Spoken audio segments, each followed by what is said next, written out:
खाटू श्याम का चमत्कार। जब श्याम बाबा ने काशीपुर को बचाया। पंजाब भारत का वह सुनहरा राज्य जो अपनी हरियाली, जीवंत संस्कृति और भक्ति की माटी के लिए प्रसिद्ध है, सितंबर 2025 में एक अनघट आपदा का साक्षी बना। सतलुज नदी, जो इस क्षेत्र की जीवनदायिनी थी, एक प्रलयकारी रूप में बदल गई। आसमान से झमाझम बारिश और नदी का उफान पूरे पंजाब को निगलने को तैयार था। गांव डूब गए, खेतों की फसलें तबाह हो गईं और लोग अपनी जान बचाने के लिए इधर-उधर भाग रहे थे। घर, पशु और यहाँ तक कि पेड़ पौधे भी इस बाढ़ में बह गए। लेकिन इस विनाश के बीच जालंधर जिले के एक छोटे से गांव काशीपुर में एक ऐसी घटना घटी जिसने न केवल स्थानीय लोगों को बल्कि पूरे देश को आश्चर्य में डाल दिया। यह कहानी है खाटू श्याम जी के चमत्कार की, जब स्वयं श्याम बाबा अपने भक्तों को बचाने उतरे। काशीपुर, भक्ति की नगरी। काशीपुर सतलुज नदी के तट पर बसा एक छोटा सा गांव था। यहाँ के लोग खेती और पशुपालन से अपनी आजीविका चलाते थे। गांव की सादगी और शांति उसकी पहचान थी, लेकिन असली गौरव था एक प्राचीन खाटू श्याम मंदिर जो सैकड़ों साल पुराना था। यह मंदिर एक ऊंचे पीले पर बना था और इसके गर्भगृह में श्याम बाबा की मूर्ति हर भक्त के दिल को छू लेती थी।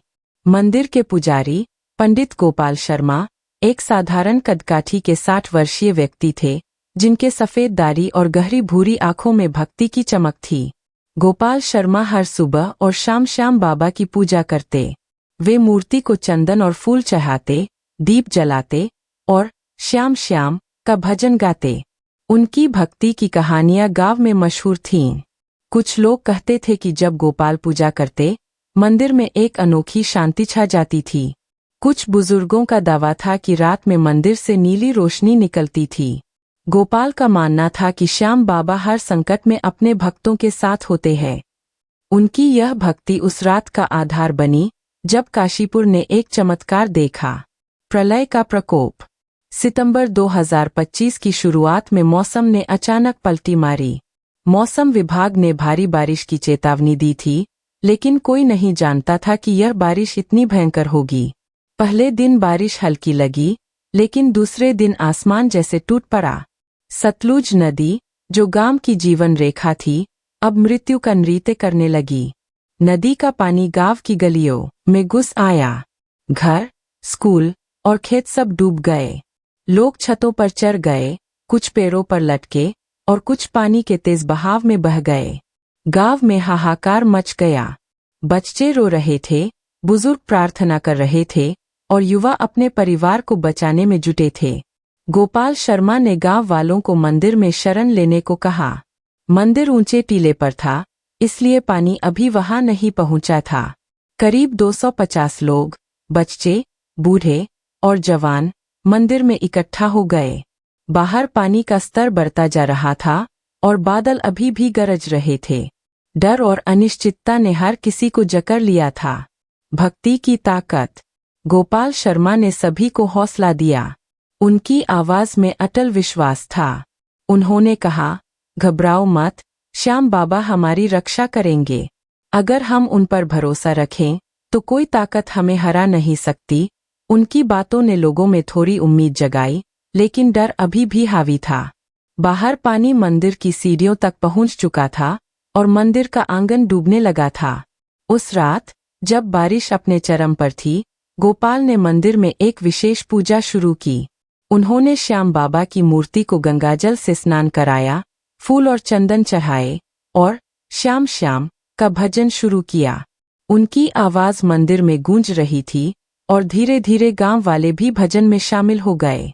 मंदिर में एक अनोखी ऊर्जा महसूस हो रही थी। कुछ लोगों को लगा कि मूर्ति की आंखों में एक जीवंत चमक थी। चमत्कार की रात। रात के 2:30 बजे, जब बाढ़ का कहर अपने चरम पर था, कुछ ऐसा हुआ जिसने सभी को हक्का बक्का कर दिया।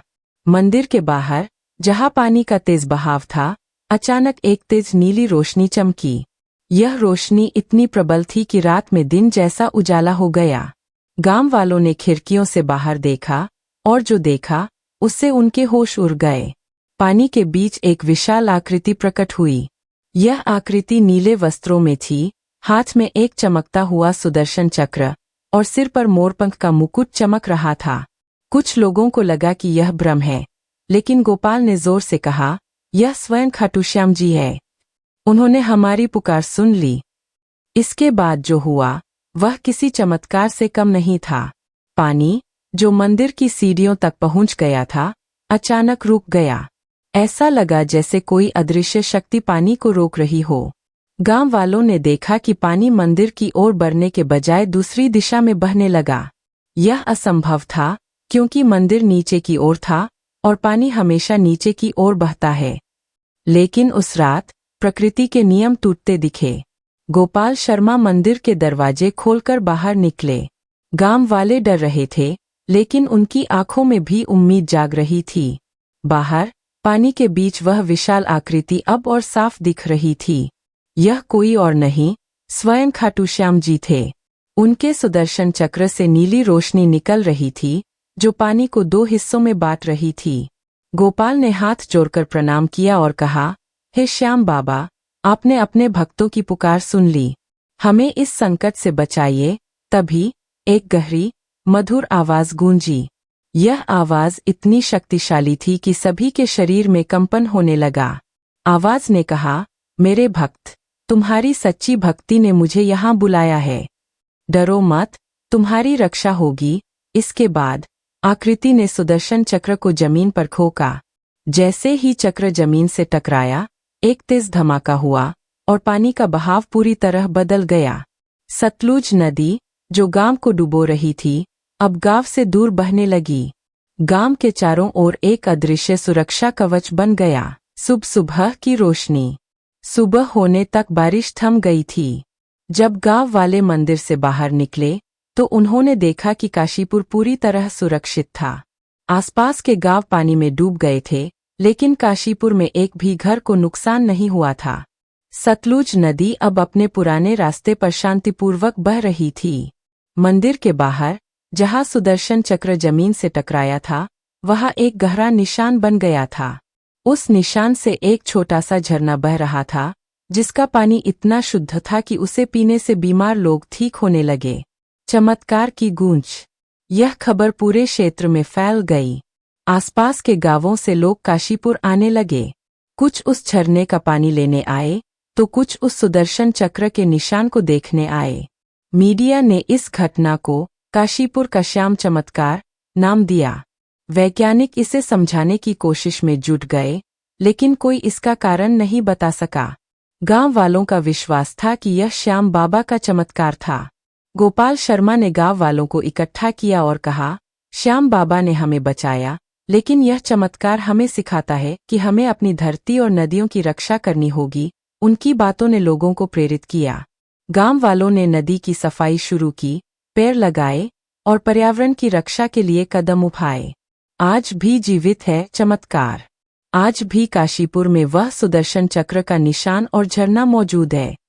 हर साल हजारों भक्त वहां दर्शन करने आते हैं।